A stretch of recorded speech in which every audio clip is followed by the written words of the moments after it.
Bonjour et bienvenue sur Radio LCF, la Chine en français.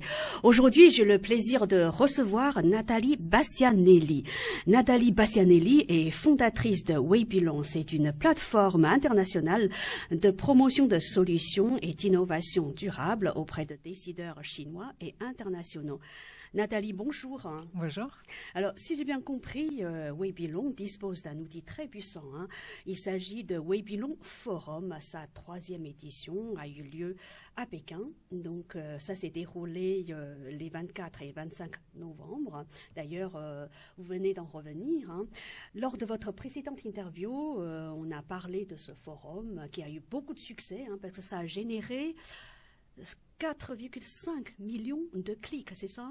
Plus de 4 millions. On était à 4 millions 73 000. Et j'ai pas encore les chiffres définitifs, mais effectivement, c'est plus de 4 millions de personnes qui ont regardé. Voilà. Alors, quels étaient les moments forts, les temps forts de ce forum ? Alors, il y a beaucoup de temps forts. En fait, on a démarré le forum avec l'intervention de Bunker Roy, qui est une personnalité indienne très connue dans le monde de l'entrepreneuriat social et qui est venue présenter son initiative, à savoir former des femmes analphabètes dans les pays en développement et en faire des ingénieurs en énergie solaire. Donc, ça a permis de redonner la lumière à des centaines de villages. Et une fois que ce mouvement a bien pris en Inde, ils ont formé des femmes africaines. Ils se sont développés maintenant dans 89 pays et l'initiative n'avait pas encore été initiée en Chine. Et à l'issue de son intervention, il y a eu tellement de succès et de retours positifs sur ce qu'il a accompli que ça y est, l'initiative va être lancée avec des femmes chinoises, probablement du Yunnan ou du Sichuan, qui vont partir dans ce Barefoot College, donc le collège aux pieds nus, des femmes analphabètes, donc de villages reculés qui n'ont pas accès à l'électricité. Donc ça va être aussi une relation diplomatique entre l'Inde et la Chine. Exactement, parce qu'on sait que les tensions entre les deux pays sont plus ou moins tendues, suivant les moments, n'est-ce pas ? Et je suis ravie d'apprendre qu'enfin, les acteurs chinois et indiens parviennent à s'entendre et à travailler ensemble grâce à votre forum. Effectivement, là, l'initiative va être lancée du fait de la présence de Bunker Roy lors de notre forum.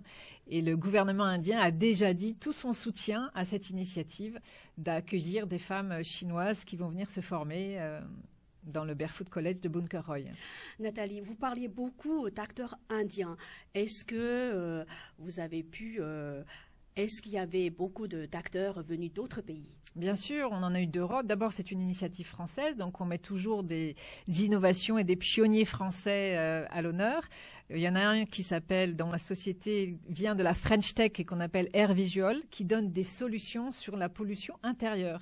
On se soucie beaucoup de la mesure de la pollution à l'extérieur. Exactement. Mais pas suffisamment à l'intérieur. Or, il s'avère que la pollution intérieure des maisons, des appartements en Chine et ailleurs est assez importante. Donc, il est venu apporter ces solutions. Des solutions, Il n'est peut-être pas le seul, parce que j'ai déjà entendu parler d'acteurs internationaux qui apportent des solutions à des problèmes de respiration à l'intérieur d'un appartement. Non, effectivement, mais c'est une technologie qui s'appuie sur les big data et sur l'intelligence artificielle, ce qui fait que son innovation est assez... innovant, Absolument, c'est assez innovant, la manière dont il s'appuie sur des données. Et maintenant, il travaille avec des gouvernements, en toute collaboration et en toute transparence pour apporter des solutions. Et c'est comme ça qu'il a pu partager avec l'audience du forum que la ville de Pékin, maintenant, arrive au 80e rang des villes les plus polluées. Donc on voit bien à quel point l'air atmosphérique s'est amélioré dans la capitale chinoise. Merci Nathalie d'avoir apporté votre contribution à la Chine et à la France aussi. C'est vous qui avez organisé ce forum. Est-ce que c'est vous aussi qui animez ce forum ? Alors, moi, non, on avait pris un animateur chinois qui était bilingue anglais-chinois. Il avait passé quelques années au Canada, donc ce qui lui permettait d'être absolument bilingue. Oui. Et donc, c'était très bien parce qu'il avait les deux cultures. Et l'objectif, c'était vraiment d'arriver à faire le lien avec une audience chinoise présente, mais aussi une audience internationale, notamment pour ceux qui vivent en Chine. Donc, tout s'est déroulé en anglais ? Non, pas du tout. C'était anglais et chinois. Anglais et chinois. On avait l'interprétation, on avait la traduction simultanée. Voilà. Et selon les intervenants, les gens qui ne parlaient pas anglais écoutaient la traduction simultanée et vice-versa. J'espère que l'année prochaine, votre forum, ce sera la 4e édition, n'est-ce pas, aura encore plus de succès.